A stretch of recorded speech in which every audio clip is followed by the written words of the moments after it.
പാലാ നഗരത്തിൽ ലാലംതോടും മിനിച്ചിലാറും സംഗമിക്കുന്ന ഓരത്ത് കാട് കയറി കിടക്കുന്ന ഒരു കെട്ടിടമുണ്ട്. ടൂറിസം വകുപ്പിന്റെ അമിനിറ്റി സെന്റർ. ഇത് വെറുതെ കിടക്കുകയാണ്. ഇവിടെ പാർക്ക് സജ്ജമാക്കാമെന്നും ജനങ്ങൾക്ക് തുറന്നു കൊടുക്കണമെന്നും ആവശ്യമുയർന്നെങ്കിലും ഫലപ്രദമായ നടപടികൾ ഇനിയും ഉണ്ടായിട്ടില്ല. നിലവിൽ ടൂറിസം വകുപ്പിന്റെ അധീനതയിലാണ് കെട്ടിടവും സ്ഥലവും. പാലാ നഗരസഭയ്ക്ക് ഈ കെട്ടിടവും സ്ഥലവും വിട്ടുകിട്ടിയാൽ ജനങ്ങൾക്ക് ഉപകാരപ്രദമായ രീതിയിൽ പരിപാലിക്കാൻ സാധിക്കും. കെട്ടിടവും സ്ഥലവും വിട്ടു നൽകണമെന്ന് നഗരസഭ ടൂറിസം വകുപ്പിനോട് ആവശ്യപ്പെട്ടെങ്കിലും നടപടി ഉണ്ടായിട്ടില്ല.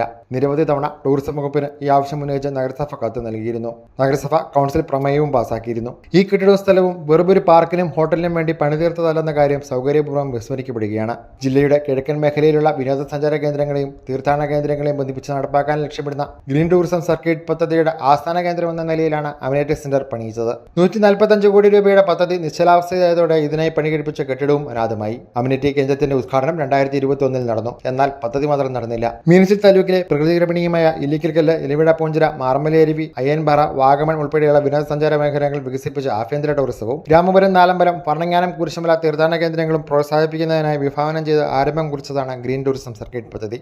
News bureau, Pala.